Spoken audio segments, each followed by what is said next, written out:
안녕하세요. 나이스코리아에서 BTB를 담당하고 있는 박재영입니다. 안녕하세요. 나이스코리아에서 BTB를 담당하고 있는 이현재입니다. 잘 부탁드립니다.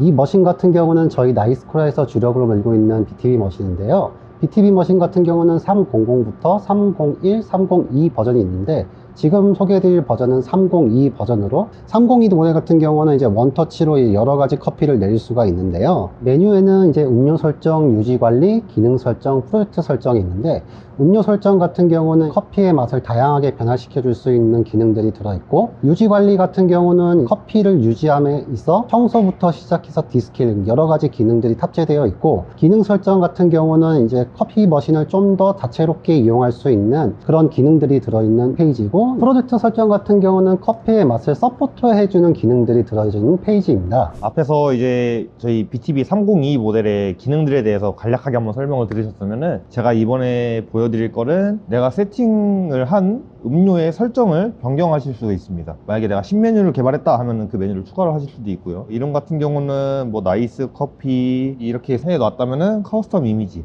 여기서 이제 설정되어 있는 이미지를 불러올 수도 있고 USB를 통해서 내가 찍은 사진 파일을 넣어줄 수도 있어요. 기본적으로 내가 만약에 얘를 아이스 아메리카노 기준으로 했다, 다른 음료 데이터 가져오기를 누르셔서 아이스 아메리카노 가져오시면은 레시피에 미온수 커피가 추가가 되는 모습을 보실 수 있습니다. 현재 맞춤형 레시피라고 되어 있는데 여기는 말 그대로 레시피를 설정하는 데예요. 커피를 먼저 추출하고 그 다음에 미온수가 나오냐, 아니면은 미온수가 나온 후에 커피가 나오냐, 이런 식으로 세팅이 가능한 페이지인데 예시를 보여드리면은 일단 커피를 먼저 볶고 차가운 우유를 커피와 동시에 내리게 할 건지, 아니면 커피 추출이 다 끝난 후에 우유가 나오게 할 건지, 이런 식으로 세팅이 가능하십니다. 이제 여기 추출 표시 같은 경우는 추출 압력을 실시간으로 확인을 하냐 확인을 안 하냐 그 부분을 세팅을 해주시는 거예요. 그 다음에 여기 추출 매개 변수를 설명을 드려야 하는데 이 부분이 좀 많다 보니 여기는 뒤에서 좀 설명을 드리고 이 아래 먼저 설명을 드리겠습니다. 그라인더 A라고 지금 돼 있어요. 이 말은 뭐냐, 302 모델 같은 경우는 위에 보시면은 호프가 이렇게 두 가지가 있습니다.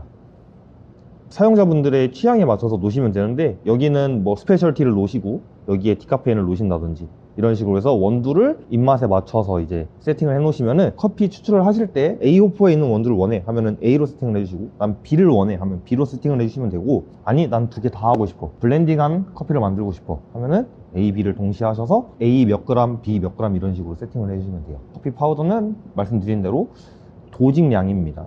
원두가 얼마만큼 갈려 나오는지 그람수를 체크해 주는 거고, 자 이제 이 커피 양 같은 경우는 SO량을 조절을 해 주실 수 있어요. 만약에 나는 32g으로는 좀 모자라, 좀 더 하고 싶어, 그러면은 최대 500ml까지 추출이 가능합니다. 여기까지 설명드린 게 기본적인 레시피를 잡으시는 단계였습니다. 레시피를 다 잡으셨으면 이제 추출 프로세스 쪽으로 넘어갈게요. 제가 아까 마지막에 설명드렸다고 말씀드렸던 추출 매개 변수 이쪽을 들어가 볼 건데요. 기본적으로 들어가시면은 사전 추출 기능이라고 있습니다.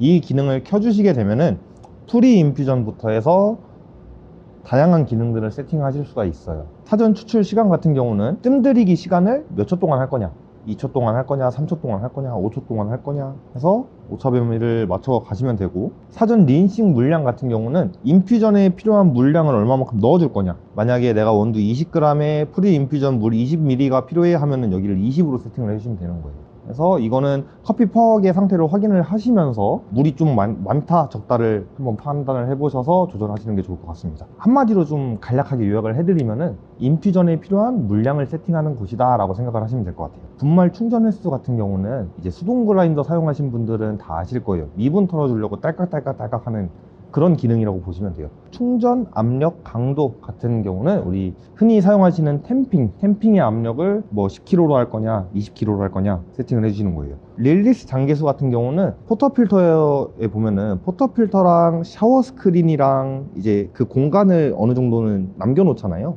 그 헤드 스페이스를 얼마만큼 간격을 줄 거냐라는 기능이고, 침압 횟수, 침압 강도 두 기능은 동시에 이루어진다고 보시면 돼요. 인퓨징이 끝난 후에 2차적으로 얘가 탬핑을 한 번 더 들어갑니다. 2차 탬핑을 들어가면서 이제 얼마만큼 탬핑을 할 거냐, 그리고 그 강도를 얼마만큼 세게 할 거냐를 세팅해 준다고 보시면 돼요. 찌꺼기 배출 강도 같은 경우는 저희 BTB 머신 같은 경우는 원두를 살짝 짜내주는 방식이 있습니다. 짜내주는 방식이 왜 있냐, 추출 프로세스가 완전히 종료되고 커피 퍽에 남아있는 수분을 한번 쭉 짜줘서 수분을 최대한 없앤 커피 퍽을 버릴 수 있게 세팅을 해줘요. 그리고 추출 배출 밸브 같은 경우는 인퓨징에 사용된 물이 있는데 그 물을 앞쪽으로 해서 음료를 받을 때 같이 받을 건지 아니면 뒤쪽에 배수 쪽으로 해가지고 같이 빼줄 건지 설정을 해주는 부분이라고 보시면 되고, 컵량 보정 같은 경우는 쉽게 설명드릴게요. 난 만약에 50ml의 SO가 필요해. 그래서 50ml의 SO를 아까 레시피 설정하는 데서 세팅을 했어. 근데 막상 추출을 해보니 계속 30ml만 나와. 그럴 때 방금 보셨던 그 컵량 보정을 20ml 정도 세팅을 해주시면은 이제 토탈 50ml의 SO량이 나오게 되는 겁니다. 마지막에는 저장을 한번 눌러주셔야 돼요. 안 그러면은 정보가 날아가서 처음부터 다시 해야 되는 불상사가 생기기 때문에 저장하기를 한번 꾹 눌러주시고, 레시피도 마찬가지로 저장하기를 한번 눌러주셔야지 안 그러면은 자료가 다 날아갑니다. 지금까지 저희 BTB 302 모델의 기능들을 한번 설명봤는데요. 오늘은 첫 영상이다 보니 좀 간략하게 설명을 드렸어요. 아직 숨은 기능도 많고 설명드릴 기능들이 많은데 이거는 차근차근 영상을 하나하나 풀어가면서 설명을 드려보도록 하겠습니다. 구독과 알림 설정 부탁드려요.